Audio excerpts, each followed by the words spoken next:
Kabanata 5761. Hindi ka panipaniwala, at gayon paman, ang katotohanan ay nasa harap ng lahat. Hindi lang natalo si Tekay, talagang natalo siya. Hindi na siya makakahanap ng dahilan para dito, kahit nasubukan niya.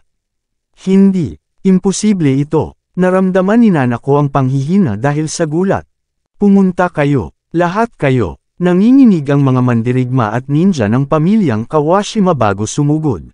Hindi nila matatanggap ang ganitong nakakapangilabot na pagkatalo. Clack! Tinapakan ni Harvey ang mahabang espada ni Tekay. Maraming sirang piraso ng espada ang lumipad ng diretsyo.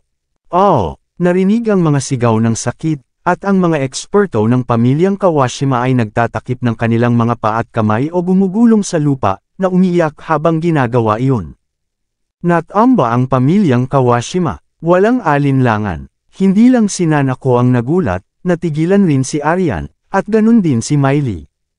Tinakpan nina Whitley at Billy ang kanilang mga bibig, at hindi nila alam kung anong tunog ang gagawin sa sandaling iyon. Blanko ang kanilang mga isipan. Napuno rin ng kawalang paniwala sina Romana at ang iba pa. Casual na pinunasan ni Harvey ang kanyang kamay gamit ang mga tissue, hindi pinapansin ang katotohanan na naparalisa na niya si Tekay habang buhay. Walang sino man ang lalaban sa pag-alis kay Asher ngayon, tama ba? Sabi niya, at tumingin sa likuran niya nang may bahagyang ngiti. Tinakpan ni Nana ko ang kanyang bibig, pinipigilan ang kanyang sarili na gumawa ng anumang ingay. Ang kanyang mga mata ay puno ng walang iba kundi paghihiganti. Hindi magtatapos ang mga bagay ng ganito, Harvey, bulong niya. Isang oras ang lumipas, sa apps ng Mandrake Residence. Isang bahagyang amoy ang umiikot sa hangin, na nagpakalma sa lahat doon. Nakasuot ng puting damit si Stefan, at dahan daw ang binabasa ang mga pahina ng isang libro. Si Miley ay nasa tabi niya, na paminsan-minsang nagdadala sa kanya ng tsaa.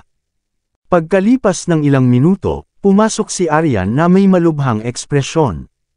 Sinabi ko sa lahat na huwag banggitin ang anumang nangyari ngayon, Mr. Stefan. Walang sino man dito ang babanggit ng insidente. Kahit na ang pamilyang Kawashima ay mananatiling tahimik. Sinabi ko, nag-atubili si Aryan.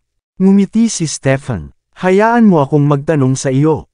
Sa tingin mo ba ang isang batang Diyos ng digmaan tulad ni Harvey ay pupunta sa lugar na ito ng walang dahilan? Talaga bang iniisip mo na kaya ng outskirts na magkaroon ng ganito kahalaga na tao? Kumunat ang noo ni Aryan sandali. Sa tingin ko hindi, pero may plano siya. Kung magpapatuloy ito, maaari tayong maapektuhan sa ating seremonya. Ngumiti si Stefan. Eksakto. Ano ang pinakamalaking dahilan kung bakit ang isang nangungunang talento tulad niya ay naaakit sa isang maliit na lugar na tulad nito? Ang mismong bagay na malapit ng lumitaw sa seremonya, syempre. Kapag nagkaisa na ang nine-eyed beads, magagamit ito ng isang tao upang makamit ang walang hanggang buhay. Hindi lang si Harvey. Sigurado akong maraming mahahalagang tao mula sa lahat ng panig ang narito na ngayon. Hindi si Harvey ang una, at hindi rin siya ang huli. Pinag-isipan ni Aryan ang sitwasyon sandali. Pero walang dahilan para itago ang lahat ng ito kay Harvey. Hindi totoo iyon, sabi ni Stefan, na tumayo. Sa madaling panahon, ang outskirts ay magiging magulo. Ang Inner Temple ay may wastong suporta, ngunit hindi iyon garantiya ang ating tagumpay. Gayunpaman, kung manunood tayo habang nag-aaway ang mga dayuhan na ito, maaari tayong umani ng mga gantimpala sa huli. Si Mr. Henrik ay isa sa pinakamalakas na Diyos ng digmaan na mayroon. May posibilidad na sa wakas ay makakapasok siya at makahanap ng paraan upang pag-isahin ang tao at kalikasan. Maaaring siya ang unang eksperto na magagawa ito. Sa kasamaang palad, mas marami sila kaysa sa kanya.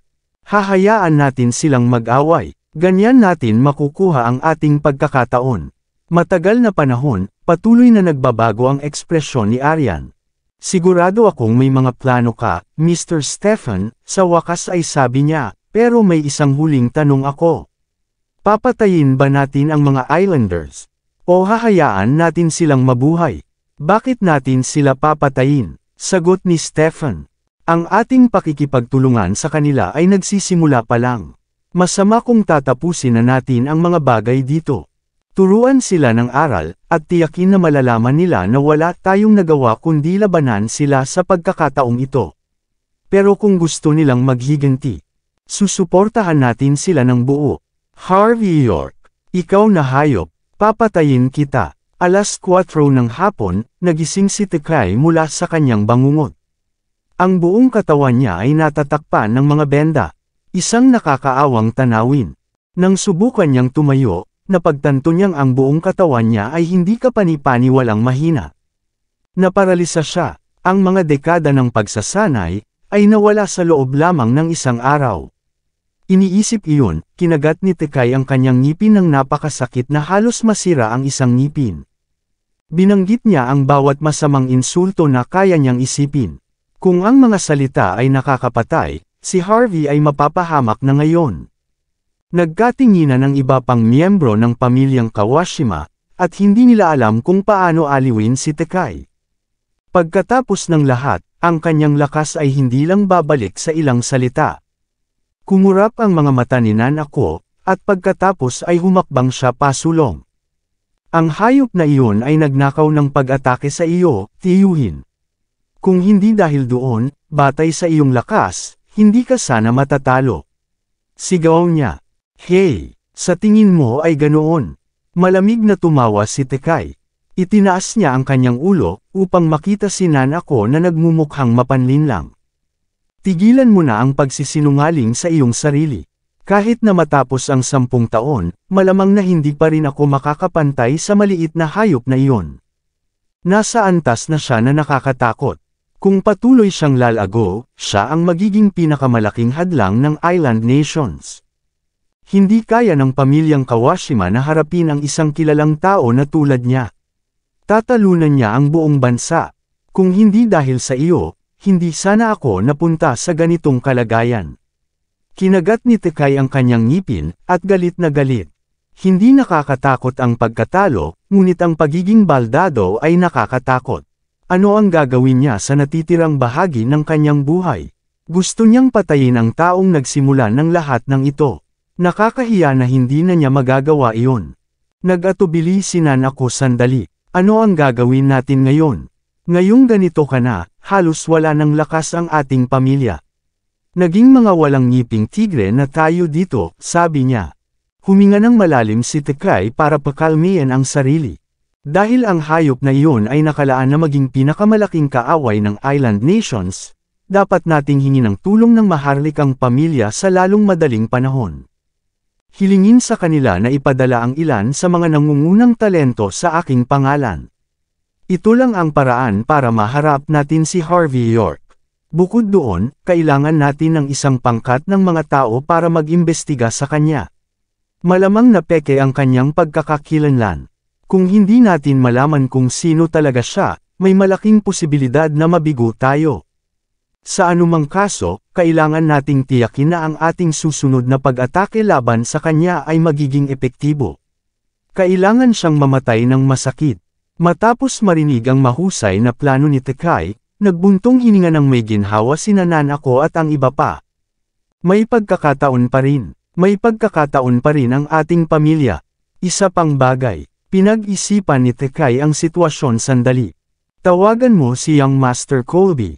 Sabihin mo sa kanya na sumasang-ayon ang pamilyang Kawashima sa kanyang mga kondisyon. Ilang blueprint lang naman ng mga chips iyon. Ibigay mo lahat. Gusto ko ring garantyahan ng Thompsons ang bawat pamumuhunan na ginawa natin sa Country H. Nag-freeze si Nanako, pero pagkatapos ay mabilis na tumango. Siyempre, dati, ang pamilyang Kawashima ang may kontrol na makipagkasundo sila sa pamilyang Thompson. Ngayong nakaranas sila ng napakalaking pagkatalo, mas lalo silang mapapahamak kung hindi nila tatapusin ang kasunduan sa kabila ng ilang pagkatalo. Para sa anumang negosyo, ang pinakamagandang gawin ay ang gumawa ng tamang desisyon sa tamang oras. Kung hindi, mas lalo lang silang magkakaroon ng pagkatalo. Lumabas si Nanako sa silid, na pinag-iisipan ang sitwasyon. Sa sandaling naparalisa si Tekay, kailangang ayusin ng pamilya ang marami sa kanilang mga plano. ang kanilang pakikipagtulungan sa pamilyang Thompson, at ang kanilang relasyon kay Asher. Kailangan ding baguhin ang kanilang pinakamalaking layunin sa pagpunta sa outskirts.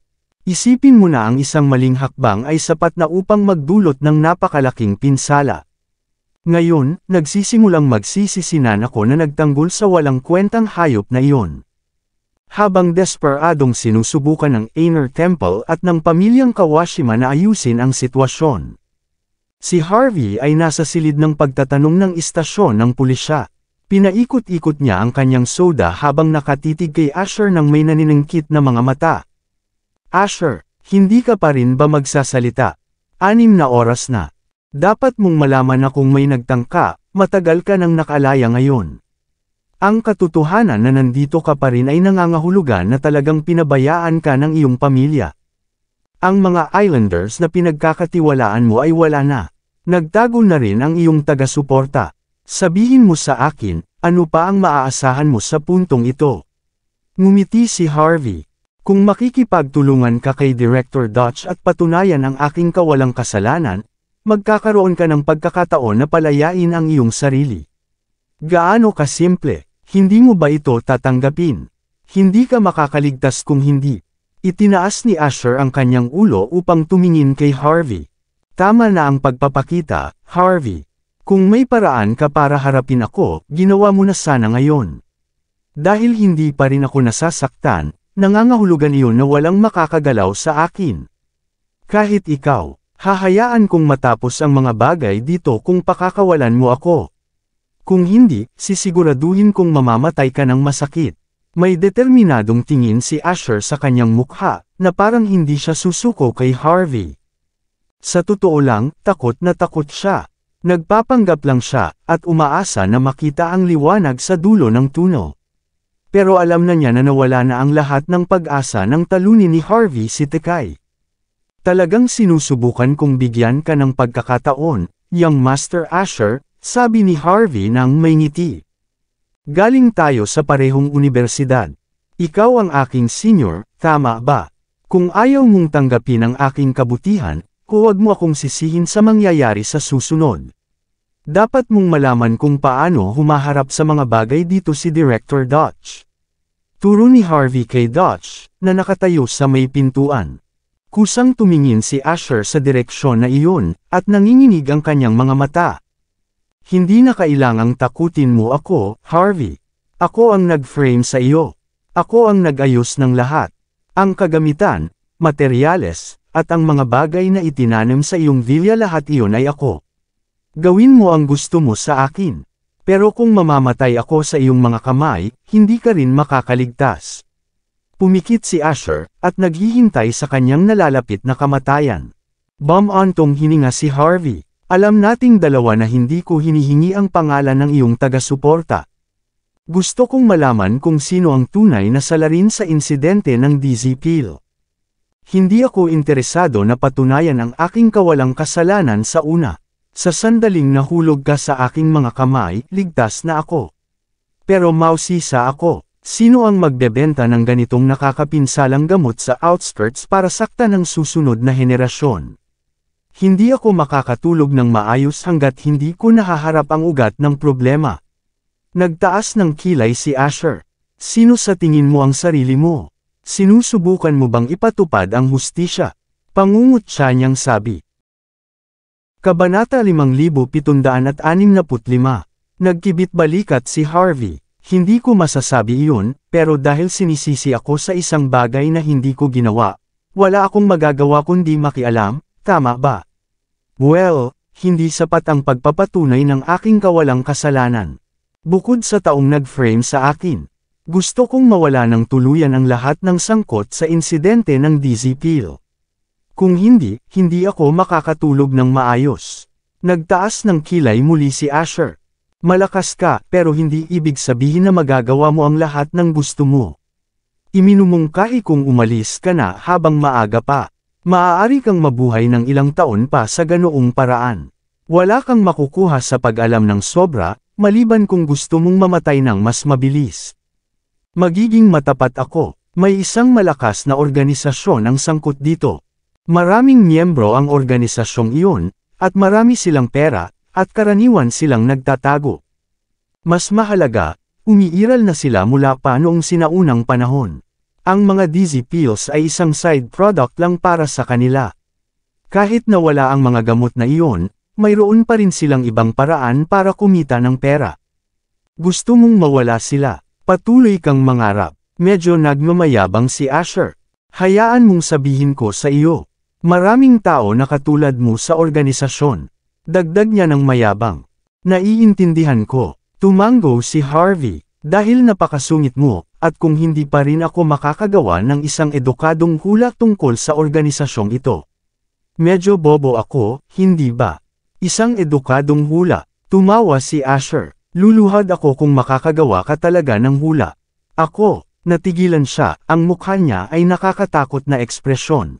Ibinabad ni Harvey ang kanyang daliri sa kanyang soda, pagkatapos ay casual na nagsulat ng Evermore sa mesa. Ang simpleng pagbanggit ng pangalan ay nagpanginig kay Asher. Naunawaan niya. Ano, hindi rin siya natatakot dito.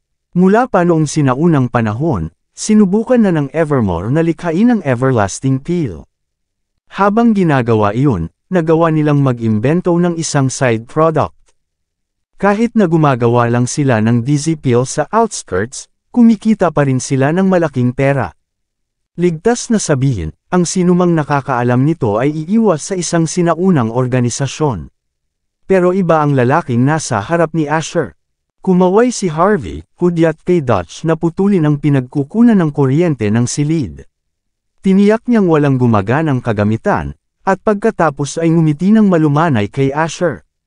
Dahil hindi ako natatakot sa Evermore, dapat mong mapansin ang isang bagay sa puntong ito. Hindi ka bobo. Dapat mong alam na hindi ako ang Harvey na hinahanap mo. Tungkol naman sa kung sino ako, hindi na kailangang mag-alala tungkol doon. Malalaman mo lang na nasira ko na ang dalawang plano ng Evermore. Hinarap ko rin ang 10 revered at ang 12 earthly branches. Wala akong pakialam sa mangyayari sa isang taong katulad mo. Pero iisipin ba ng Evermore ang ganoong paraan? Agad na nagbago ang ekspresyon ni Asher. Kung ipaalam ko sa Evermore na ikaw ang nagbigay ng impormasyon tungkol sa dizzy pills at sa organisasyon, patuloy ni Harvey, ano sa tingin mo ang gagawin nila? Ililigtas ka ba nila? Papatayin ka ba nila? Marahil ay gagawin nilang impyerno ang iyong buhay, dagdag niya. Binuksan ni Harvey ang isa pang lata ng soda, at inilagay ito sa harap ni Asher. Matapos marinig ang mga salitang iyon, hindi na kasing tigas si Asher ang dati. Sa tingin ko hindi rin ako makakalabas ng buhay dito, sa wakas ay sabi niya, matapos uminom ng soda. Sa mga krimen na nagawa ko, kahit na hindi ako mamatay, makukulong ako dito ng ilang dekada, tama ba? Kung ganoon, bakit ko sasabihin sa iyo ang tungkol sa Evermore? Ayaw kong mamatay ng mas mabilis ngayon, hindi ba? Ngumiti si Harvey. Hindi imposible para sa iyo na makalabas ng buhay dito. Kung handa kang maging isang kontaminadong saksi, makakalabas ka dito pagkatapos ng 3 hanggang 5 taon. Hanggat sasabihin mo ang lahat tungkol sa Evermore, maaari kong igarantiya sa iyo na haharapin ko ang kanilang sangay dito. Sisirain ko rin ang lahat ng impormasyon tungkol sa iyo. Bibigyan pa kita ng pera para magsimula ng bagong buhay. Maaaring hindi kita magawa na isang mayamang tagapagmana, ngunit hindi mahirap para sa iyo na mabuhay ng mapayapa at tahimik sa natitirang bahagi ng iyong buhay. Mas mabuting mabuhay kaysa mamatay, tama ba? Ikaw sa lahat ng tao ay dapat na maunawaan iyon. Natigilan si Asher, at hindi niya akalain na magiging makatwiran si Harvey. Kalimutan mo na, sagot niya pagkatapos tumawa. Kahit na ikaw ay isang Diyos ng digmaan, ang pakikipaglaban sa Evermore ay isang panaginip lang. Gusto mong mawala ang organisasyon. Hindi mo magagawa iyon kahit na mabuhay ka ng 10 beses. Sinulyapan ni Asher si Harvey ng isang mapang-uyam na tingin. Gumising ka na, kunin mo ang iyong kawalang kasalanan, at maging isang mabuting tao. Hinihintay ko ang araw ng iyong kamatayan. Ngumiti si Harvey, pagkatapos ay naglagay ng isang business card sa harap ni Asher. Natigilan si Asher nang makita ang card. Ikaw ang prinsipe ng Southlight.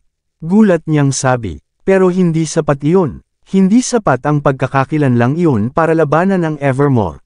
Tumawa si Harvey, pagkatapos ay naglabas ng isang badge. Young Master ng Lungmen. Ikaw ba siya? Agad na lumiit ang mga mata ni Asher habang nakatitig sa badge. Hindi niya akalain na magkakaroon si Harvey ng dalawang makapangyarihang pagkakakilanlan. Hindi sapat. Mayroon pang iba, sabi ni Harvey. Naglabas siya ng isa pang badge. Tumalon si Asher mula sa kanyang upuan. Ang kinatawan ng Martial Arts Alliance ng bansa. Ikaw ang lalaking nag-iisang nagtalo sa lahat ng nangungunang talento ng India. Hindi kalayuan ang Floatwell sa outskirts dahil pareho silang nakatira sa kanluran. Dahil dito, ang mga residente dito ay minsan ay nakakaalam ng higit patungkol sa ilang mga bagay. Para kay Asher, ang unang dalawang pagkakakilanlan ni Harvey ay hindi kasing kahanga-hanga ng huli. Naiintindihan ko, kaya pala napakatiwala mo. Tumingin siya ng malalim sa mga mata ni Harvey. Akala ko ang alamat na head coach lang ang may pagkakataon laban sa Evermore. Mukhang kaya mo rin pala. Pinanatili ni Harvey ang card at ang mga badge bago muling magsalita. Dahil kaya ko, hindi ba dapat ka nang nagsasalita ngayon? Sandali pang nag-atubili si Asher. Pagkatapos ay nagsalita siya. Hindi ako sigurado kung tama ang aking impormasyon. Ayon sa nagbebenta ng Dizzy Pills na nakipag-ugnayan ako, hinala ko na ang kanyang mga produkto ay nagmula sa Crore Temple, ang pinakamisteryoso sa 3 dakilang templo. Kung ihahambing sa sigla ng Aner Temple at sa kalungkutan ng Cronan Temple. Ang Crore Temple ang pinaka-nakakatakot. Ang Crore Temple, bulong ni Harvey, na may madilim na tingin sa kanyang mukha. Matapos matanggap ang mahalagang balita, kalmado nang umalis si Harvey sa istasyon ng pulisya. Nagtiwala siya kay Dutch na gagawin ang tama, kaya iniwan niya si Asher sa mga kamay ni Dutch. Bumalik siya sa kanyang villa na parang walang nangyari. Ang buong lugar ay nahalughog, kaya medyo magulo ang itsura. Hindi naman iyon pinansin ni Harvey matapos umupo sandali, nagpasya siyang ayusin ang kanyang sarili. Ilang linggo pa lang siya sa outskirts, pero matapos ang lahat ng nangyari, marami siyang kailangang harapin. Sa oras na iyon, hinihintay niya ang sandali na maipapakita ang kanyang pagkakakilanlan. Nakakatawang isipin, wala namang nangyari kahit na naghintay siya ng buong araw. Parang panaginip lang ang lahat ng nangyari sa Mandrake Residence, at walang sinuman sa outskirts ang nagbanggit ng sitwasyon. Kusang tinawag ni Harvey si Billy, pero nag-imbita siya sa kanya para kumain ng may pag-aalinlangan bago ibaba ang telepono. Kagiliw-giliw, mukhang kumikilos na si Stephen. Ibinaba ni Harvey ang kanyang tasa bago tumitig sa kisame. Nakapagpahinga na siya para sa susunod na malaking palabas. Kahanga-hanga. Gayunpaman, habang iniisip ni Harvey ang layunin ni Stephen, nagsimulang magring ng paulit-ulit ang doorbell. Kumunat ang kanyang noo, at pumunta siya para buksan ang pinto. Isang babae na nakasuot ng lila na damit ang nakatayo sa harap niya. Medyo kamukha niya sina Romana at Asher, pero naglalabas ng isang marangal, bayani na espiritu. Gayunpaman, namayani ang kanyang kagandahan sa aurang iyon. Tinitigan siya ni Harvey, pagkatapos ay napansin ang isang sirang kwintas na nakasabit sa kanyang leeg.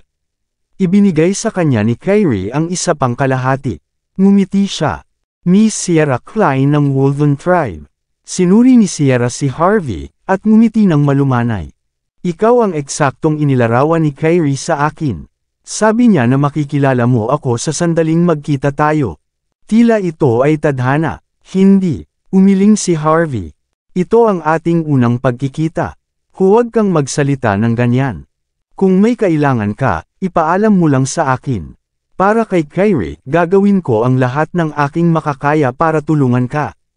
Tumawa si Sierra matapos marinig ang mga salita ni Harvey, pagkatapos ay casual na pumasok sa kanyang silid ng may kadalian. Sinabi ni Kyrie na alagaan ka ng mabuti. Anuman ang mangyari sa iyo, gagawin ko ang aking makakaya para sa iyo anumang oras na kailangan mo ito. Ngumiti si Harvey. Dapat ba akong magpasalamat sa iyo, kung ganoon? Hindi na kailangan. Sinasabi ko lang. Kumunat ang noo ni Sierra. Medyo awkward na idirekta ang usapan sa ganitong paraan, hindi ba? Nagsisimula ng maunawaan ni Harvey ang pagkatao ni Sierra. Marahil dapat mo na lang sabihin kung bakit ka narito. Tinitigan siya ni Sierra ng may malalim na tingin. Gusto kang makita ng aking lolo kahit na ano. Sinusubukan ng iba na maghanap ng paraan para mangyari iyon. Narito lang ako para hilingin iyon sa iyo. Ang iyong lolo. Ang pinuno ng Wolven Tribe, si Preston Klein. Bakit niya gusto akong makita? Plano ba niyang magdulot ng gulo? Sinira ni Harvey ang Eve Clubhouse, at nirecruit si Romana, at hinarap si Asher. Matapos ang lahat ng iyon, natural lang na matakot sa kanya ang isang taong tulad ni Preston. Malamang na hindi, hinilig ni Sierra ang kanyang ulo sa gilid. Kung ganoon, hindi sana ako ang narito. 108 mandirigma ng pamilyang Klein ang narito sa halip. Umaasa akong matutuwa ka sa aking kahilingan, para kay Kyrie, pero hindi ko gusto ang pilitin ng mga tao. Okay lang kung ayaw mo. Natural, alam ni Sierra na kamakailan lang ay nagkaroon ng malaking alitan si Harvey sa pamilya. Ginagantihan lang ng pamilyang Klein ang pabor ng Great Wall, pero laban pa rin sila kay Harvey para dito. Wala nang ibang paraan para tingnan ito. Sa kabila ng pagbanggit sa pangalan ni Kyrie, iniwan ni Sierra ang lahat sa pagkakataon. Ang pamilyang Klein ang pinakamayamang pamilya sa outskirts, sabi ni Harvey, matapos tumayo. Ang iyong lolo ay isang alamat din sa outskirts. Dahil gusto niyang makita ako, kung ganoon, hayaan na natin. Tungkol naman sa kinalabasan nito, depende iyon sa saloobin ng iyong pamilya. Nag-freeze si Sierra, at hindi niya akalain na magiging ganito katapang si Harvey kahit na may kinalaman ito sa isang kilalang tao tulad ng kanyang lolo. Napakabuti, hinihintay ka ng aking lolo sa piging, sabi ni Sierra, na tumango. Tumawa si Harvey, parang isang pagtatangkang pagpatay ito. 6:00 ng gabi, sa Brook Tower. Ito ang isa sa mga pinakamaingay na lugar sa outskirts, at ang malawak na kapaligiran ay pinalamutian ng lahat ng uri ng mga antigo. Hindi magkakasya ang mga ordinaryong tao sa ganitong lugar. Gayunpaman, dahil kay Sierra, hindi gaanong nakaramdam si Harvey nang pumasok. Agad silang nakarating sa pinakamataas na palapag. Mga pavilion, tulay, at umaagos na ilog ang nasa lahat ng dako. Makikita ang isang eleganteng gazebo sa likuran. Sa gitna, may isang maliit na mesa na nakalagay. Doon, ang isang malakas na matandang lalaki ay casual na umiinom ng kanyang tsaa. Maraming dalubhasang mandirigma ang nakatayo sa gilid ng gazebo. Agad na lumiwanag ang kanilang mga mata nang makita nila ang pagdating ni Harvey. Sa lalong madaling panahon, mabilis nilang ibinaba ang kanilang mga ulo sa katahimikan. Casual na umupo si Harvey sa harap ng matandang lalaki, na hindi pinapansin ang mga tao sa paligid niya. Maraming salamat sa lahat ng sumusubaybay. Please subscribe and follow my YouTube and Facebook channel, Filipino Novel. Maraming salamat po. Crack. Nabali ang teapot habang nagbubuhos pa ng tsaa.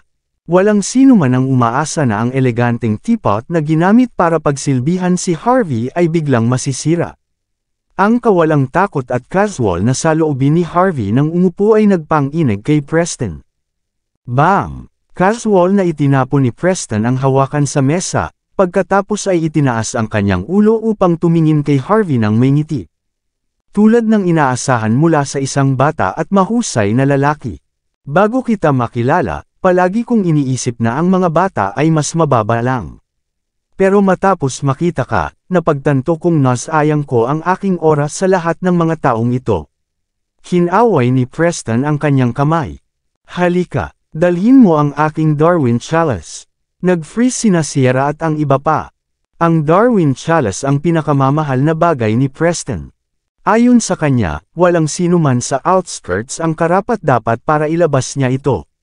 Pero nagkaroon ng karangalan si Harvey na masaksihan ang Chalice.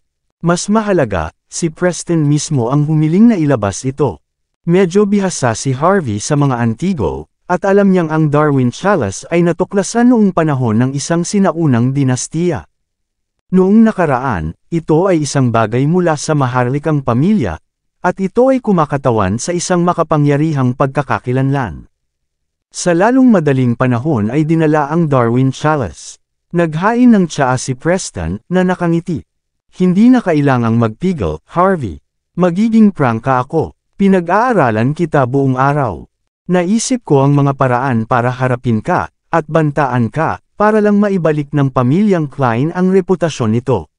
Pero matapos makita ka, naiintindihan ko na ngayon na hindi posible.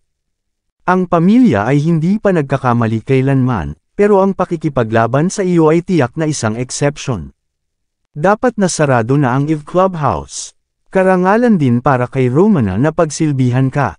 Tungkol naman kay Asher, masyadong mataas ang kanyang ambisyon sa kabila ng kanyang maliit na talento. Dahil hindi pa rin siya patay, ituturing namin itong isang aral para sa kanya. Dapat akong magpasalamat sa iyo sa pagpapanatili sa kanya ng buhay. Nagulat ang pamilyang Klein matapos marinig ang mga salitang iyon. Pagkatapos ng lahat, masasabi nilang galit na galit si Preston buong araw, at mukhang sasabog ang pamilya. Walang sino man ang inaasahan na ganap na magbabago ang kanyang saloobin matapos makita si Harvey. Hindi ka panipaniwala. Siyempre, alam nilang hindi ito paraan ni Preston para ipakita ang kahinaan. Dahil sa pagkakakilanlan at katayuan ng pamilyang Klein sa outskirts, wala nang kailangang mangyari. Ang tanging dahilan kung bakit ginawa ni Preston ang lahat ng ito ay marahil upang maiwasan ang pamilya na magdusa ng karagdagang pagkatalo dahil sa pakikipaglaban kay Harvey. Seryosong tumingin ang lahat kay Harvey matapos mapagtanto iyon, at malinaw na hindi na nila siya hinuhusgahan. Tumawa si Harvey. Masyado kang mabait. Wala naman akong balak magpigil, anyway. Pagkatapos ng lahat, wala pa akong ginagawang aksyon laban sa iyong pamilya. Mali ba ako? Kabanata 5770. Kumurap ang mga mata ng lahat doon matapos marinig ang mga salita ni Harvey. Napaka-arrogante niya, para magsalita ng ganyan sa harap ng isang taong tulad ni Preston. Hindi ba siya natatakot na magalit si Preston? Hindi pa. Nag-freeze si Preston, at tumitig ng malalim kay Harvey. Kaya sinasabi mo na ginagawa mo lang ang gusto mo kamakailan. Hindi naman, kalmadong sagot ni Harvey. Ginagawa ko lang ang lahat ng ito dahil pinilit ako ng mga pangyayari. Hindi ko alam kung sino ang laban sa akin, pero hindi rin naman ako pwedeng umupo lang at tanggapin ang lahat, tama ba? Nakakahiya, na ang pamilyang Klein ay medyo mahina. Talentado si Romana, pero masyadong sakam. Alam ni Asher kung kailan dapat umatras, pero hindi niya sapat na kilala ang sarili. Ang buong pamilya mo ay kumikilos ng walang pakialam sa anumang bagay. Sa tingin ko hindi sapat na napunta kayo sa ganitong kalagayan. Kung kikilos ako, magdurusa kayo ng sobra, kahit na mabuhay pa kayo. Lumiit ang mga mata ni Preston. Sinasabi mo bang hindi pa tapos ito? Kung gusto mo, aatakihin mo kami anumang oras. Hindi naman. Hindi ko na kailangang puntiryahin ang iyong pamilya kung magpasya kang magdulot ng gulo. Ang kailangan ko lang gawin ay kumalat ng balita. Gagamitin ng 4 na dakilang tribo ang kanilang buong lakas laban sa iyo. Maaaring sipain ka rin ng Inner Temple habang ikaw ay nasa lupa.